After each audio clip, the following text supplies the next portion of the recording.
je repose la question autrement à l'expert, aux géostratèges, sur l'implication étrangère dans ce que on appelait Boko Haram, surtout quand on sait qu'il y a des puissances qui ont dit que c'est elles qui ont créé Boko Haram, c'est elles qui ont créé l'État islamique. Est-ce qu'on ne peut pas également subodérer que ces puissances-là soient cachées derrière cette nébuleuse pour créer cette guerre? Alors, moi, je suis un académicien. J'ai une proximité avec les journalistes et que je travaille sur des faits. Alors, il y a des thèses qui avancent une connivence entre les groupes terroristes et certains États. Il y a une littérature qui existe abondamment là-dessus. Et parfois même, cela a été très peu étayé. Très peu étayé, je parle notamment de Boko Haram. Il y a eu des thèses qui ont été avancées par rapport au soutien, au financement même et autres.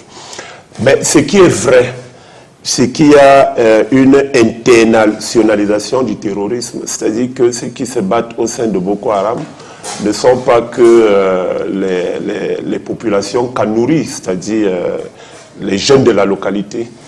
Et Boko Haram bénéficie d'une expertise qui vient de très loin, des gens qui ont longtemps fait la guerre, par exemple, en Syrie ou bien sous d'autres cieux, qui maîtrisent, par exemple, la fabrication des engins explosifs. D'ailleurs, le danger avec les drones, c'est que tout le monde peut fabriquer des drones aujourd'hui.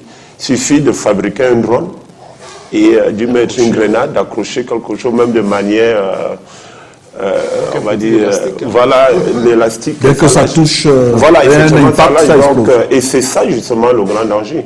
Si vous regardez ce qui se joue en Ukraine aujourd'hui, la plupart des drones utilisés par l'armée ukrainienne, en réalité, sont des drones fabriqués par les civils, dans le cadre de ce qu'ils appellent l'effort de guerre.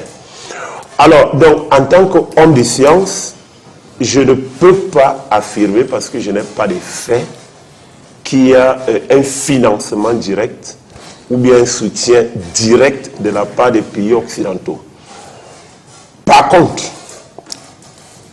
il se dit que dans certains cas, il y a une main noire des pays occidentaux. Il se dit, en termes de financement, en termes d'armement, etc., etc. Ça, il se dit.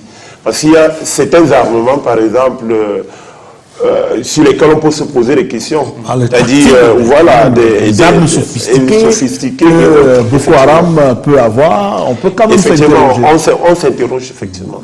Mais s'il faut utiliser la rigueur scientifique, je vais vous dire que je n'ai pas eu d'effet probant là-dessus. Ok. Il y a Jean-Marie Teneke qui dit qu'il apprécie votre prudence et merci pour vos